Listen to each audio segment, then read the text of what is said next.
Assalamualaikum warahmatullahi wabarakatuh. Alhamdulillah, bersyukur kita kehadrat ilahi kerana dengan rahmat dan limpah kurnianya dapat kita dipertemukan kembali untuk kita bersama-sama menyambung pembelajaran kita dalam subjek RBT.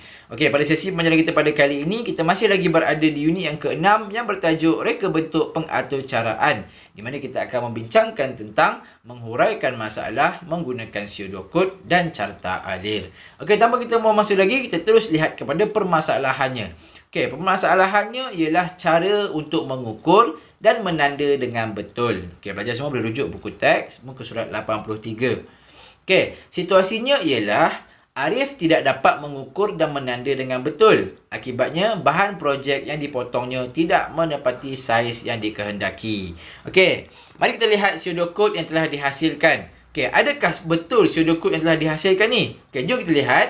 Mula, letakkan pembaris di atas bahan yang diukur. Letakkan mata pensel secara menegak pada bahan yang diukur. Buatkan satu tanda dengan jelas dan tamat. Okey, kalau kita lihat, perkataan yang dibesarkan itu semuanya betul. Ditebalkan juga semuanya betul. Dan yang ditebalkan itu ialah perkataan mula dan tamat. Dan juga kata kerja. Okey, semuanya betul. Okey, mari kita nilai pseudocode ini. Okey, kita lihat jadual ini. Yang pertama ialah daripada segi susunan. Susunan mesti ada lengkap dan juga tertib. Tetapi dekat penilaian itu dia tanda dekat kolom yang salah. Okey, sebentar lagi kita akan lihat. Okey, untuk pernyataan pula, kata kerja pada awal pernyataan. Okey, betul. Kata kerja tadi letakkan, buatkan. Itu semua kata kerja lah tu. Kemudian huruf besar dan tebal pada kata kerja. Okey, betul juga. Semua kata kerja tadi dia buat huruf besar dan ditebalkan. Okey, kita lihat pula daripada segi perkataan mula dan tamat. Betul tak betul? Okey, bermula dengan perkataan mula dan diakhiri dengan perkataan tamat. Okey, betul juga. Dan terakhir sekali, mestilah huruf besar dan tebal. Okey, betul juga. Cuma ada satu kesalahan dekat sini ialah daripada susunannya tidak lengkap dan tertib. Jom kita lihat. Mari kita menambah baik pseudocode yang telah dibuat oleh mereka. Okey, ini ialah pseudocode yang betul. Jom kita lihat. Perkataan pertama ialah mula. Okey, betul. Letakkan pembaris di atas bahan yang diukur. Dan ada garisan putus-putus. Okey, kita lihat dalam garisan tersebut ada perkataan setkan nilai kosong pembaris pada bahagian tepi bahan. Okey, ini ialah langkah yang tertinggal.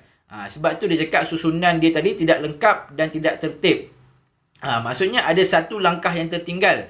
Sepatutnya, lepas kita dah letak pembaris di atas bahan yang diukur, kita mesti setkan nilai kosong pembaris pada bahagian tepi bahan. Sebab kita mesti bermula dengan nombor kosong. Kita tak mula dengan nombor 1, 2, 3. Kita mesti mula dengan kosong. Okey, seterusnya barulah kita letakkan mata pensel secara menegak pada bahan yang diukur. Buatkan satu tanda dengan jelas dan tamat. Okey, ini ialah pseudocode yang betul yang telah dibuat penambahbaikan. Mari kita lihat pula pada carta alir yang telah mereka hasilkan. Okey, semua boleh lihat gambar tersebut di mana dimulai dengan perkataan mula. Okey, kemudian letakkan pembaris di atas bahan yang diukur. Okey, letakkan mata pensel secara menegak pada bahan yang diukur dan buatkan satu tanda dengan jelas dan diakhiri dengan perkataan tamat. Okey, carta alir ini adalah semuanya betul. Dimulai dengan perkataan mula dan diakhiri dengan perkataan tamat. Kemudian, kata kerja di awal pernyataan. Okey, contohnya letakkan, buatkan. Okey, semuanya di awal pernyataan. Okey, itu pun dah betul dah. Dan kita lihat pula daripada segi simbol geometri. Okay, simbol geometri yang telah digunakan dalam carta alir ini adalah semuanya betul. Okey, mari kita buat penilaian terlebih dahulu pada carta alir yang telah mereka hasilkan. Okey, daripada segi susunan, lengkap dan tertib. Okey, penilaiannya adalah salah kerana ada susunan ataupun ada langkah yang tertinggal. Kemudian daripada segi pernyataan, kata kerja pada awal pernyataan. Okey, itu betul. Simbol menggunakan bentuk simbol yang betul. Okey, itu juga benda yang betul mereka telah buat. Perkataan mula dan tamat. Bermula dengan perkataan mula dan diakhiri dengan perkataan tamat. Okey, itu pun dah betul dan berhuruf besar. Okey, semua yang mereka lakukan, apa yang mereka telah hasilkan dalam carta alir tadi semuanya betul, tetapi ada satu kesilapan iaitu daripada segi susunan.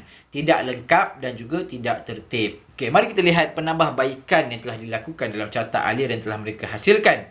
Okey, yang pertama perkataan mula. Letakkan pembaris di atas bahan yang diukur. Dan inilah langkah yang tertinggal iaitu berwarna oranye tersebut.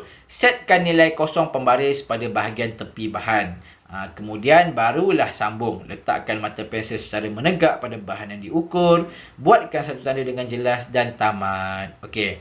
Untuk kerja mengukur dan menanda, kita mesti ingat ada satu langkah di mana kita perlu setkan nilai kosong pembaris pada bahagian tepi bahan supaya ukuran kita tepat dan tidak berlaku sebarang kesalahan.